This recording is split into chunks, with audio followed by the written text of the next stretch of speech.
Cool. All right. Dr. Michael Goldberg, Practice Perfect Systems, and Eric Vickery, All Star Dental Academy here again. It's August 15th. It's our monthly Fireside chat.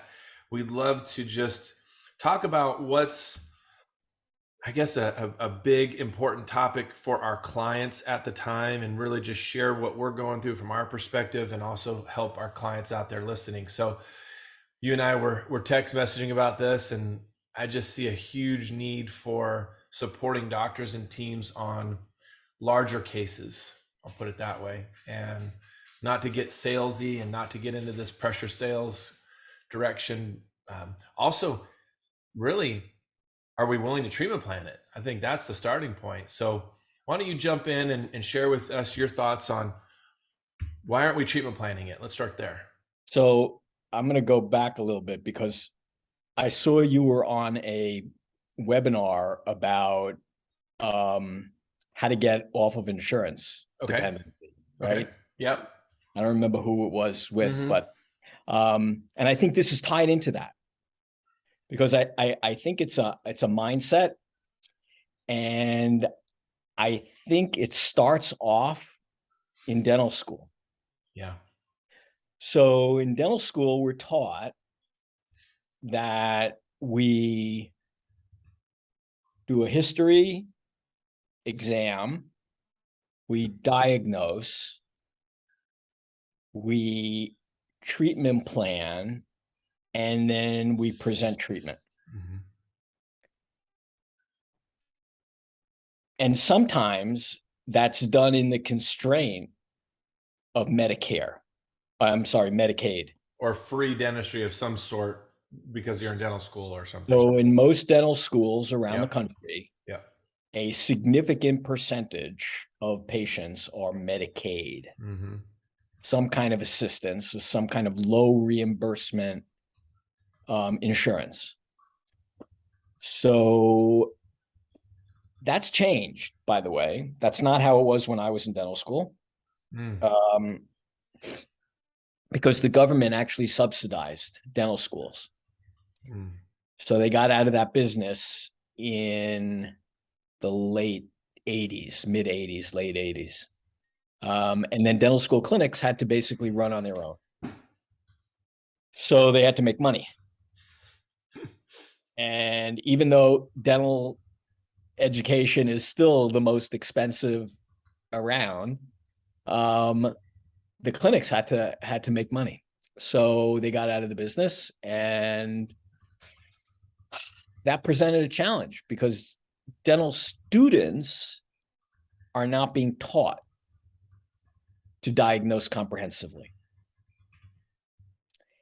They are being taught theoretically to do it in coursework, but when they get into the clinic, practically they're not able to do that. Not enough time, not enough direction on occlusion or. Medicaid is not going to pay for a full mouth rehab. Yeah. Medicaid is not going to pay for cosmetics. So why even bother? I'm a dental student. I need to get out of dental school. I need to get a good grade. How many crowns do I need to do to get out of Yeah. here? Yeah. So from a practical standpoint, there's no value in comprehensive treatment planning. Got it. One of the reasons, by the way, which I always laughed at, that postgraduate prosthetic programs are very popular. Yeah. And the reason is that wasn't the case in my day. Postgraduate prosthetic programs were for people who wanted to do maxillofacial prosthodontics, for people who had cancer treatment and who lost or trauma and lost part of their jaws. I mean, that's what prosthetics back then was. Dentures, crazy stuff. Now prosthetics are basically the same thing that I used to do every day in practice, which was comprehensive dentistry. Yeah. So we're not teaching dental students the right thing. So it starts off there. Yeah. And when you talk about case acceptance, there too, we're taught the wrong things in dental school. We're taught that you go through this, and I told you I'm giving a lecture on this on Friday. Yeah. We're taught that you history and physical, diagnosis, treatment plan, presentation.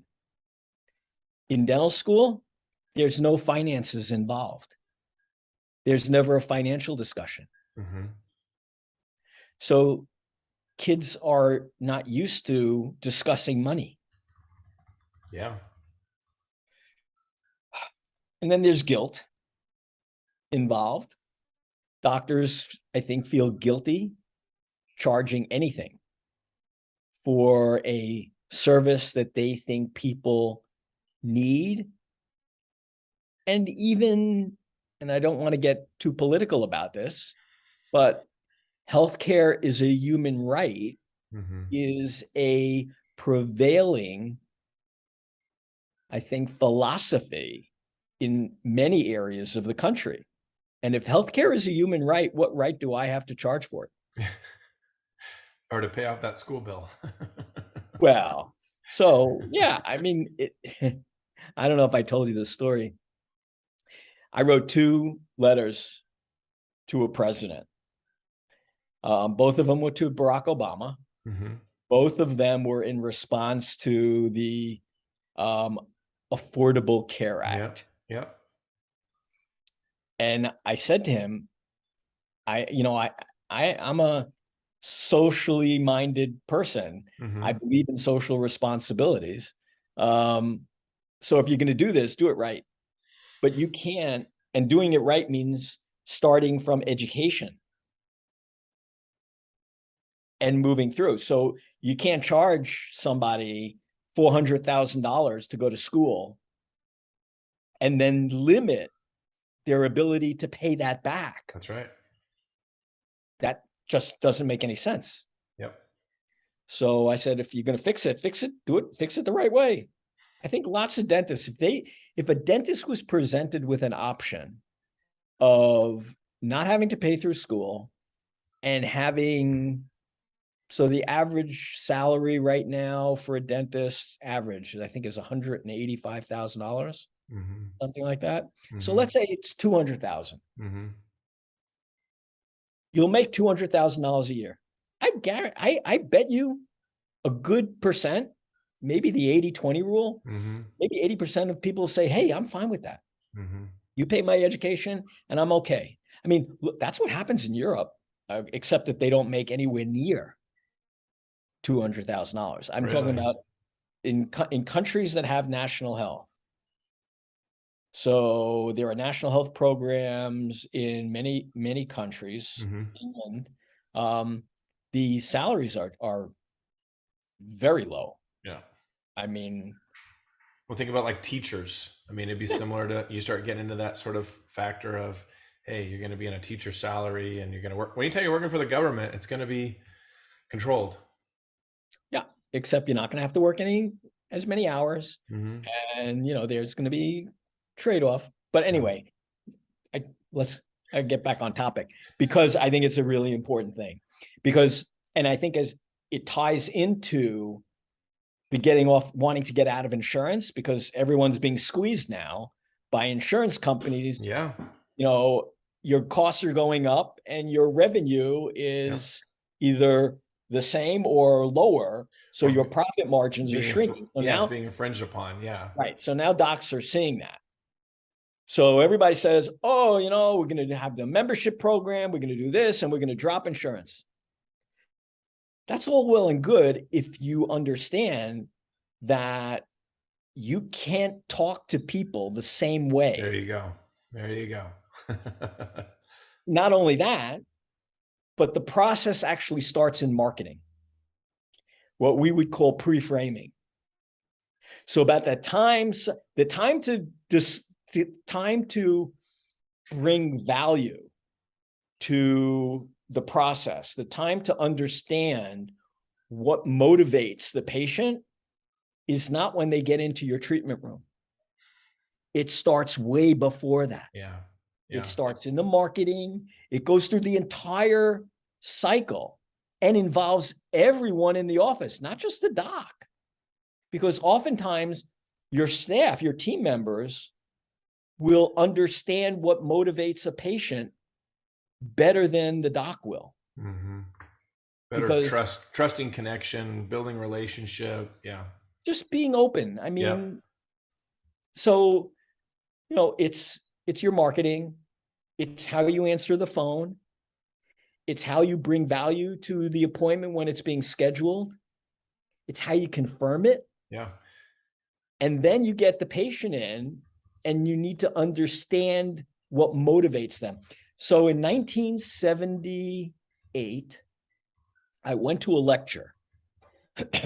I don't know if you knew Dick Barnes. I didn't ever meet him personally, but heard of his teachings and heard of him. Yeah. Okay. So Dick had this philosophy of presenting big case dentistry with 7 slides. Mm-hmm. And I remember coming back to the office from that lecture and being angry. I was angry. How dare he not explain all the things that you were doing? People couldn't appreciate what was the process that was going in. I was going to feel devalued as a dentist because he presented things, 7 slides. Basically, this is what people look like before, Mm-hmm. and this is what they look like after. In between didn't matter. Yeah. And I was infuriated. It took me a long time. I would say it took me maybe until the early 2000s to say, oh my God, he was right. Now, with some tweaks, but Yeah. it wasn't about the process. Yeah. It was about the destination. Yeah. Where does that patient want to go? Yeah. There's so much intertwined in what you're talking about right now because there's so many levels to this. And the first thing I'm hearing is go back to school, right? Now you go all the way back to the school part. And when you come up with what sort of experience do you have, not only clinically, but also belief in yourself. And if you haven't had some practice to believe in yourself to do it, you're more likely not to do it than to do it. And so here comes postgraduate continuing education. I think that's key. I think Carnegie said 15% of your success is foundational. It's your clinical, right? Your skill set, but then 85% is your people skills, which you're getting to the Dick Barnes stuff. And so what I add to that in people skills is you have to have belief in yourself before anybody else will believe in you. And too many doctors and team members, but too many doctors come across as lacking in confidence. What I call it is credibility. So what's the definition of credibility? Credibility is confidence in your competence. You just said it. Every interaction they have with you instills more confidence in your competence. And it's also your character and how consistent you do that. A lot of C words. So credibility equals confidence, your competence plus character and consistency with that. It never varies. So everything from how you answer the phone, the physical plant, to how you carry yourself, your communication, until the moment you do dentistry on them, you're creating a belief as to how competent you are. So the experience, it's, Disney World, now you wait in line, you're experiencing something while you're waiting in line, and everything you experience is telling you, is this going to be a good ride or a bad ride? Is it going to be a scary ride or a fun ride, right? You're painting that perception. Make sense? Yeah, absolutely. But I would go even deeper, because I think the way most dentists set up their first visit sets them up for failure when it comes to treatment presentation and acceptance. So most new patients, and I try to talk our clients out of doing this, but most new patients see the hygienist before they see the dentist. And they get a cleaning. And that's not the way we were taught in dental school. That is something that has been inculcated by insurance focus and doesn't give the importance that comprehensive diagnosis really requires.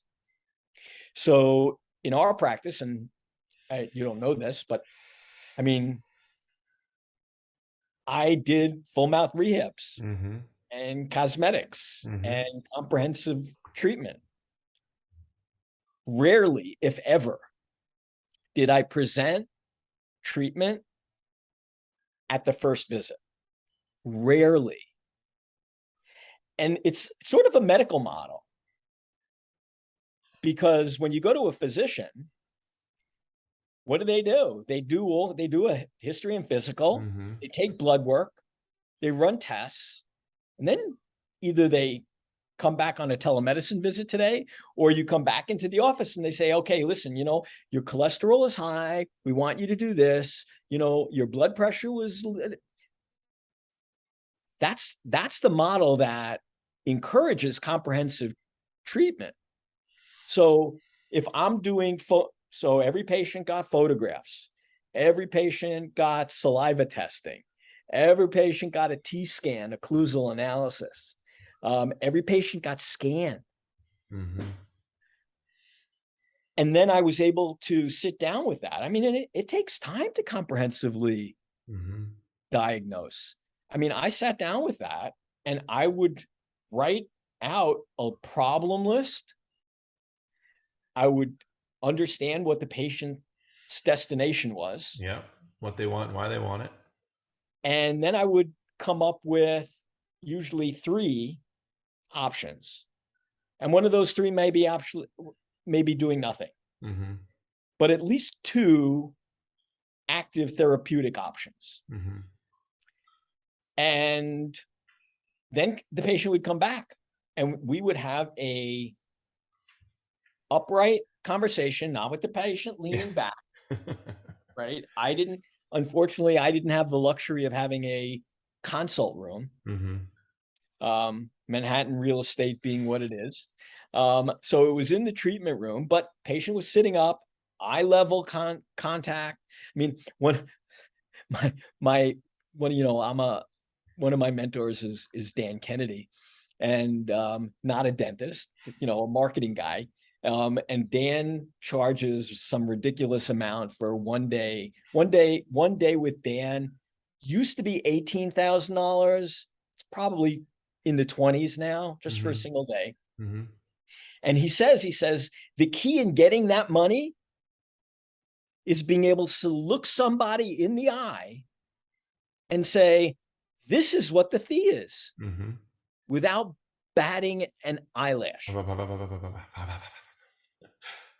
Right. Yeah. Well, it's like,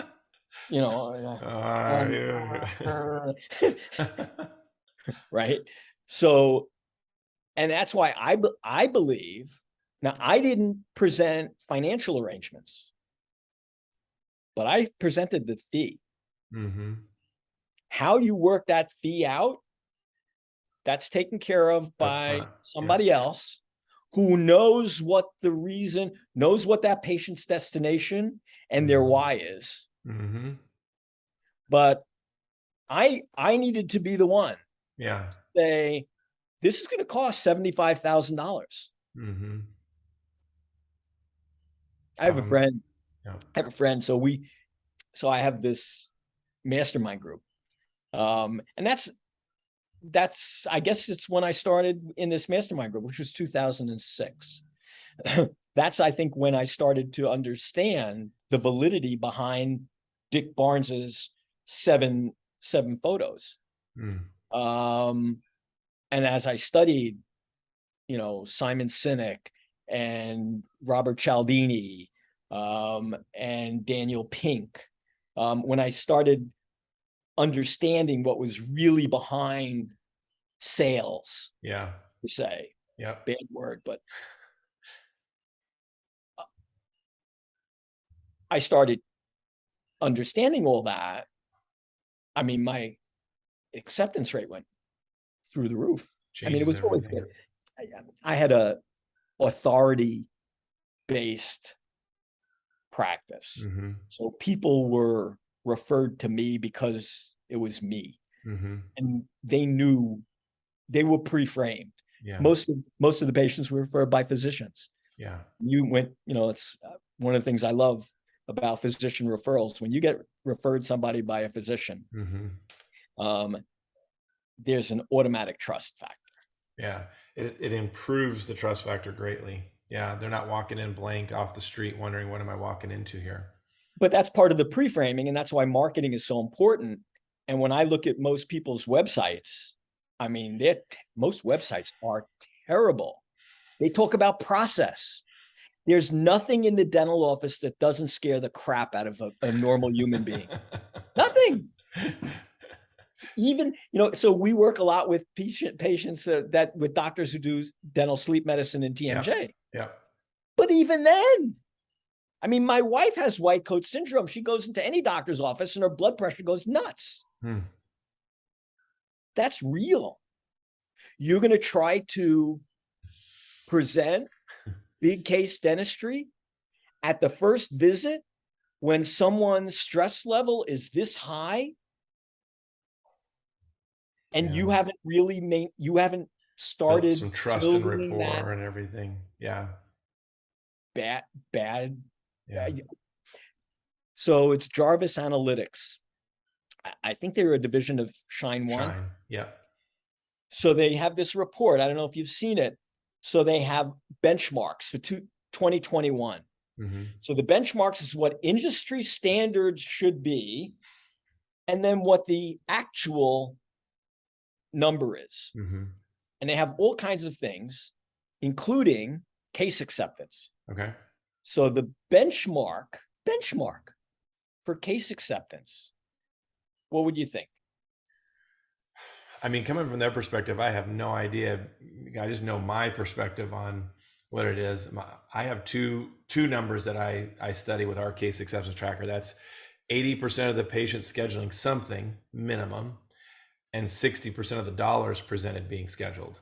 I have no idea what they said for their benchmarks. So benchmark is 65%. Okay, of dollars. So they don't define it. That's what usually gets me. Yeah. So, well, it's worse than that, actually. So the actual performance, 35%. Wow.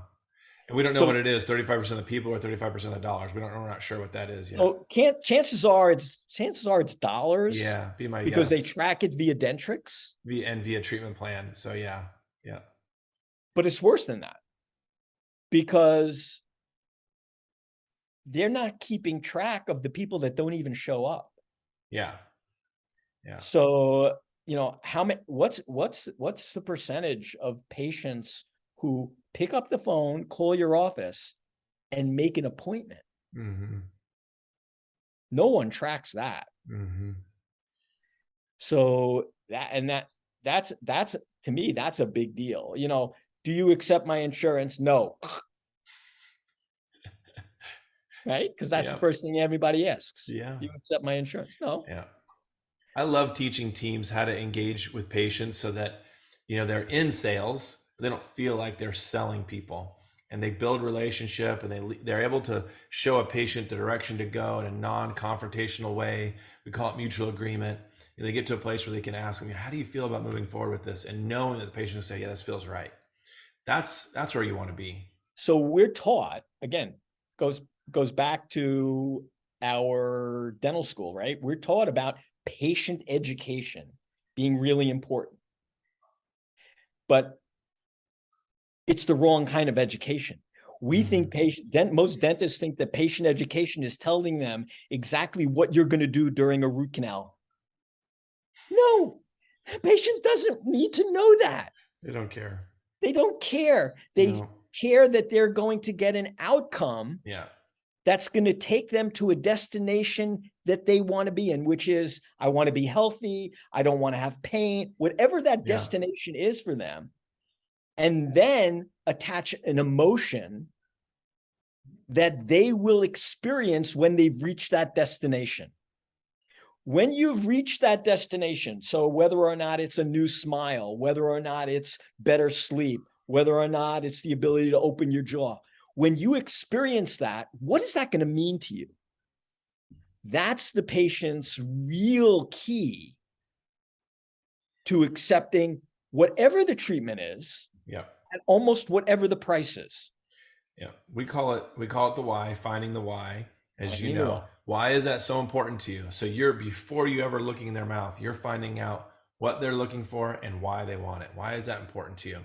And you'll hear things. You'll hear things like, my grandfather lost his teeth, or got a job interview coming up, or I want to go on a date.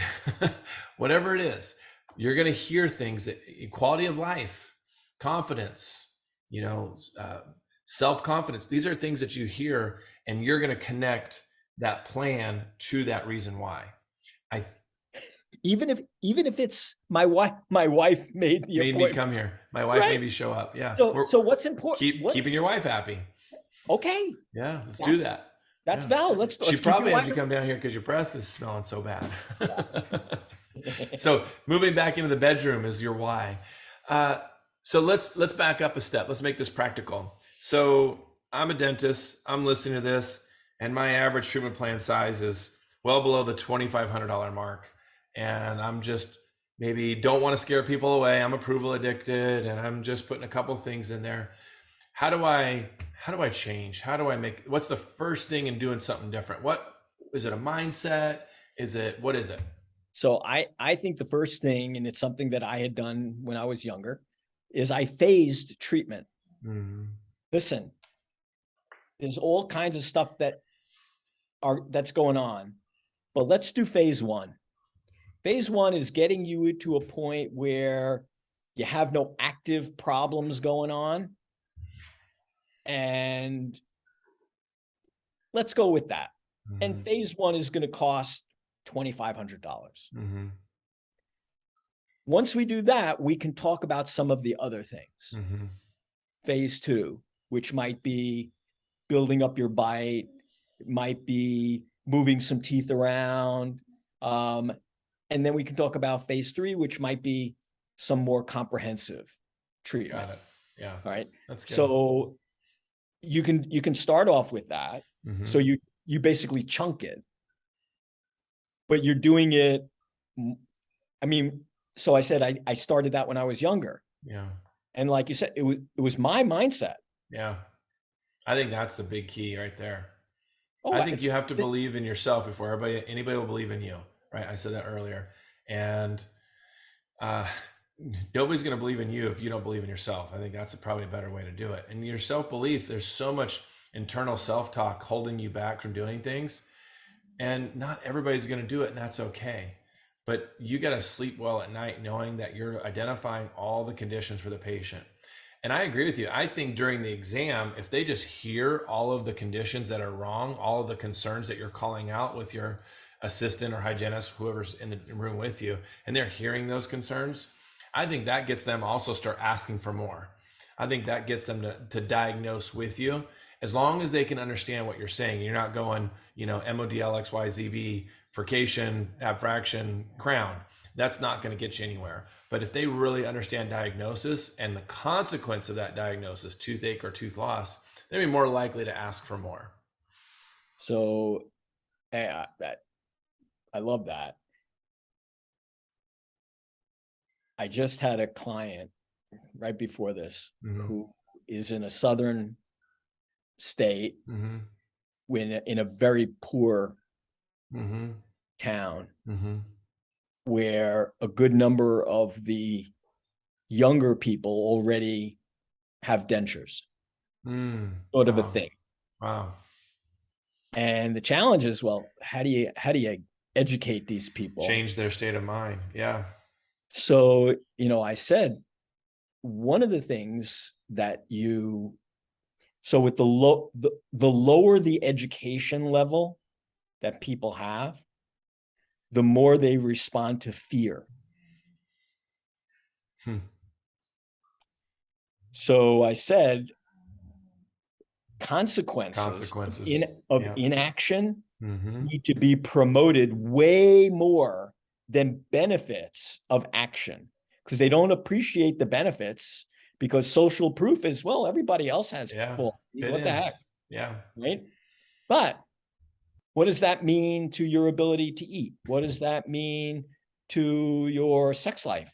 What does it mean in reality?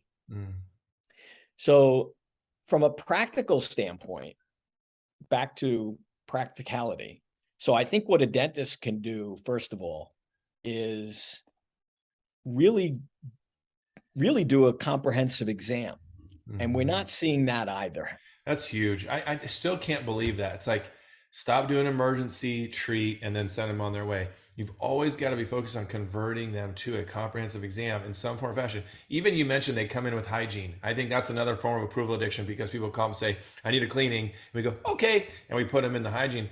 But literally, it's directing them towards a comprehensive exam. And are you giving yourself a chance of doing that? I'm shocked when I say to clients, okay, in your tracking, we only track new patients when it's an adult comprehensive exam. Well, what about when we do 0140s? Well, I'm not going to count them twice, because they came in for an emergency and then you're going to have them back for a comprehensive exam, right? And they can just silence. It's like, we'll count them when they come in as a comprehensive exam. So that forces them into the mindset of, I've got to convert this patient, cleaning, emergency, whatever it is, over. Right. But I don't want to waste someone's time. But what that's doing is it's devaluing the value of the comprehensive exam. So how many patients have I seen?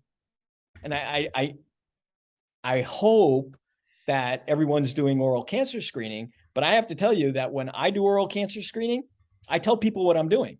And I can't tell you how many people saying, never had that done before. Right. Yeah. Because they're not being told that they're having it done. That's right. Communication. And if you don't tell them what you're doing, they don't value. How would they know? Yeah, there's no value to it. Yeah, agreed. So treatment planning, comprehensive exams, treatment plan it all. We can get to the phasing, all that kind of stuff, but the mindset, your mindset's got to be right. And so that's your self-talk, that's your belief in oneself. I would say too, a verbal skill would be permission statement. We've used permission statement for years and years and years. And I think sometimes people don't recognize how important that is, but there's two parts to it. One is, I get permission to tell you everything I see that deserves your attention. That's part one, which means now I'm fixing my mindset. I'm not so afraid anymore. I don't want to be shot as the messenger. Oh, you're not going to shoot me? Great. So you get permission first. And then second is, hey, patient, you're in control here. I'm never going to pressure you. You want to do it in phases? You can do it in phases. You want to do it all at once? You can do it all at once. But I think what we got to be careful is assume health. Patients love it when you assume health. We're going to evaluate how healthy you are. And if we make recommendations, just know you're in the driver's seat on deciding how you move forward with those. Does that sound fair? And when you do those two parts together, not only is it healthy for your mindset, but now you've got this patient you talked about that was so afraid, so terrified, they just physically relax. They go, oh, you're not going to pressure me. Wow. So great point about permission. But I would tweak, does that sound fair, a little differently. Okay. And the reason is, when you ask somebody a question that's not yes or no, it causes their brain to shift, really process it. Yeah. And think, really think. Yeah. And I like the question, is there any reason you can think of why you wouldn't be able to move along with this? I don't know what to say, kind of. And then no, keep quiet. Yeah. So the value of questions, I don't think we ask enough patients enough questions. Yeah. I don't think we make them think. we expect an answer yes or no. And I think that's a big leap. Yeah. You can get into open-ended questions, tell me, describe, explain, share with me, those sorts of things. Yeah. What would this mean to you? What would it mean not to have ever? So I love emergencies. I mean, to me, it was a game. How can I convert that emergency into a comprehensive care patient? Yeah. To me, that was a thrill, because it tested my ability to persuade and influence. Yeah. Right. So I love that. And I was really good at it. And partly it was because someone came in with a problem. They're never going to want to have that problem again. Yeah. They're more motivated. They have more sense of urgency. Yeah. Yeah. So, oh my God, if I can show them problems that could possibly simulate the same emergency that they came in for, why wouldn't they want to go for? Prevent future problems. Yeah. Yeah. And then so no one comes in with an emergency. Not no one, but the likelihood that somebody who comes in an emergency starts bargaining price is really low. Yeah. All they're interested is get it out of pain. Out of pain. Yeah. Yeah. Endodontists do very well. I was going to say, what's the acceptance rate on endodontics? I wonder. Gosh, it's got to be super high. They're being referred by right? Being referred by another doctor. Yeah. So there's you got to really blow it, I think, if you're not. Oh man. How many people sit in an endodontist office and say, no, take the tooth out? Only if it's unsavable, probably. Yeah. Technology is amazing. Yeah. Well, I would love it maybe next month if we get into case presentation side of this, because this feels like this is two parts. I feel like part one today was what's keeping us from really getting into that, whether it's dental school, history, mindset, lack of self-belief, even treatment planning it, comprehensive exams aren't being done, permission statement. To now, I think the next part would be, well, then how do I get to a place of comfort with case presentation? Why don't we make it two parts and we'll wrap up today? How's that sound? I think that's great. Let's do it. All right. Well, it's been good. We'll wrap up this recording and we'll see you guys in September. All right.